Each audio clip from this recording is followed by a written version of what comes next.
getting close to a pip every single month, every single quarter, and he'd just pull it out of the bag of that last month of the quarter.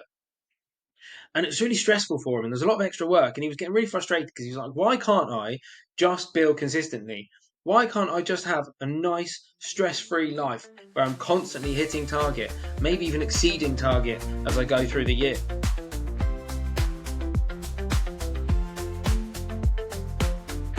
Common challenge that you see with recruiters is inconsistent billings. They'll do really well. They'll have an amazing month or two, and then it'll just drop and there'll be nothing. And then they'll work really hard and they'll get back up and then there'll be nothing again. And this is something I saw with a recruiter that I was working with. And he was getting really frustrated because he'd have 2 months where he didn't really do anything. And then 1 month where it'd be through the roof. It'd skyrocket and it'd do 30, 40K in the month.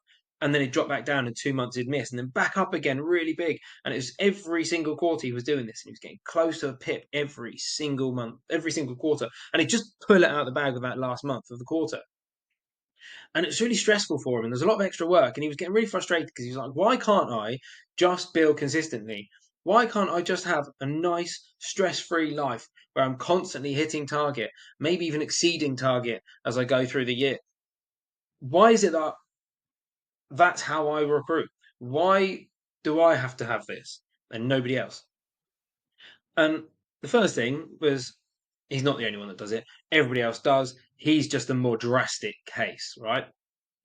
And we started looking at it, and it was pretty obvious what was happening. So, in that first month, he would work really hard to get in lots of new clients, new jobs, find candidates, and then he would be spending the rest of the time filling the jobs, managing all the processes, and he wouldn't really do any business development or pipeline management work. So, once all of those jobs ran out, whether he filled them or they were filled somewhere else, or it just got pulled, he had nothing in his pipeline. So that next month was gone because there was nothing to fill it. And the month after that, again, there was nothing to fill that. And he'd be doing all that work again to get back up. And they'd do the same thing. He'd just spend all of his time working on those new clients and those new jobs that he'd got and forget to keep it going. So we worked on a little plan for creating habits and non-negotiables. So we made sure that he was consistently doing his client work. He was consistently hitting the 3 different pots that I spoke about previously in a different video, the new, the current, and the lapsed. He was consistently working on those. He was also then doing a lot of candidate work consistently. So he was always finding new people in his sector that he hadn't spoken to. He was finding all the runner-up candidates that he had. So when he had a job on and they didn't get it, he'd keep working with them. He'd find them more because those candidates are great because they got to an interview, right? They got to an interview with that company. So why would all the other companies not want to interview them? So let's get them back out on the market. Let's keep working with them. And then what about all those candidates that are just sat on your CRM that you haven't spoken to for a long time, maybe even ever, right? Because if you search through your CRM now, I bet there's a lot of candidates that no one has ever spoken to. They've been put on there and then left and forgotten about. And those people are probably great. And they might have moved 2 or 3 times since you last spoke to them and moved with a recruiter. So that's money you've left on the table. So constantly working on your candidate side, your ATS, your CRM, making sure you're speaking to them on somewhat regular basis. So it's something that I did all the time, and I got this guy to do is just every week block out some time just to speak to candidates that aren't in your process and have nothing to do with the jobs that you've got on, just so you can slowly work through all of them. So over the year, you've talked to everybody, potentially multiple times, whether you've placed them, they're interested, whatever, you've spoken to them and you're aware of them and they're aware of you. So then we've got your BD and we've got your candidate work. We've also then got the supplemental stuff that really helps. So the marketing. So what events can you go to? Because that's a big trend that I've seen over the last few years is face-to-face selling is coming back. It used to be the way to do it. It then started to move more online. COVID really ramped that up. And then it's never really taken off again since. Everyone's sticking with Teams calls and things like that because it's easier, right? You don't have to go. But at the same time, think about how many emails that people get and how many LinkedIn messages they get, how much marketing they get thrown at them that's not genuine. It's AI created, right? And they get a bit sick of it. So they just ignore all of it and blanket, like, no, I'm not responding to any of it. Think of how many bad recruiters that they've spoken to, and now they don't talk to any recruiters. If you're at an event, you're face to face, they can see that it's not AI straight off the bat, right? Unless it's some kind of way advanced AI that we're not even aware of yet, some real life deepfake. But they can see it's not AI. They can see it's real. It's personalized because you're talking to a person. You're talking to a generic group of people. You're not sending out a 300-person email. You're sending a conversation to one person, right? So it's personalized to them, and they like it. They get a lot more response from it. So start getting out to events and approaching people that could be clients, could be candidates, because you get a lot more response. Your trust and your credibility is built so much quicker through doing that.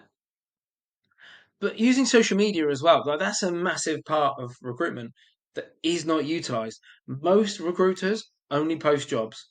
That's all they post. And it's boring, it's not engaging. And you look at the people that are doing really well, and there's a section of them that have just generated all of that work through social media. They get lots of engagement, and some they don't even talk about vacancies they've got. They just talk about the industry, and it builds their brand, it builds their credibility. People know that you know what you're talking about, right?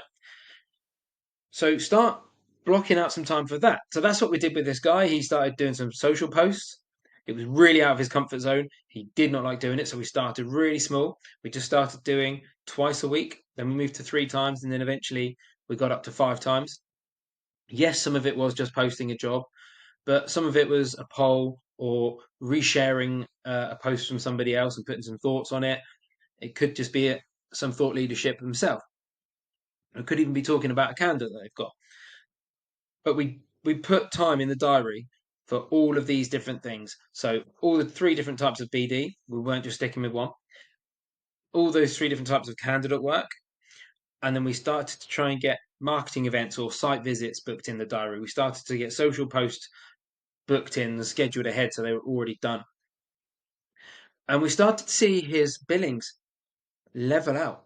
He didn't have any of those big 30, 40K months, but instead he was spreading it and having, by the end of it, was getting 20K months consistently. So he was actually doubling what he was billing without having any of those massive peaks and troughs.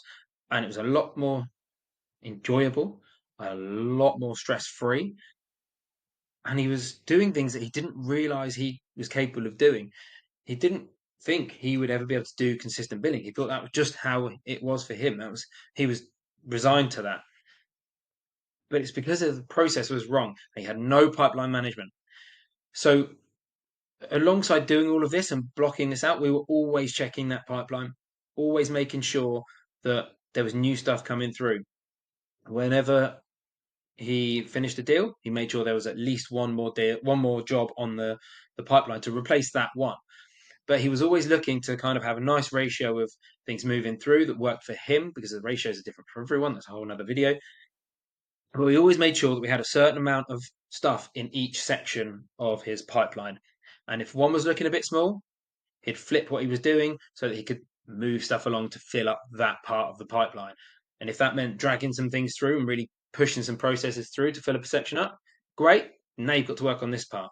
Don't just leave that alone. So it was a constant view and being really conscious of that pipeline and utilizing the different activities that can be done and getting them booked in regularly. So you are making sure you're doing that and you're not forgetting any activities, that really turned the corner for him and started getting him consistent billings and higher billings.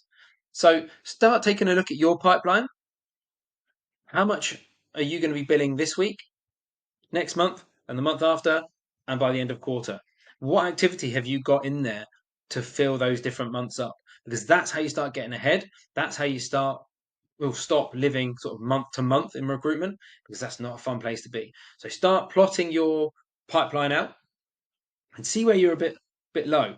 What activities can you do now to fill that up? And then what activities do you need to do daily or weekly or monthly to make sure that you're keeping those topped up?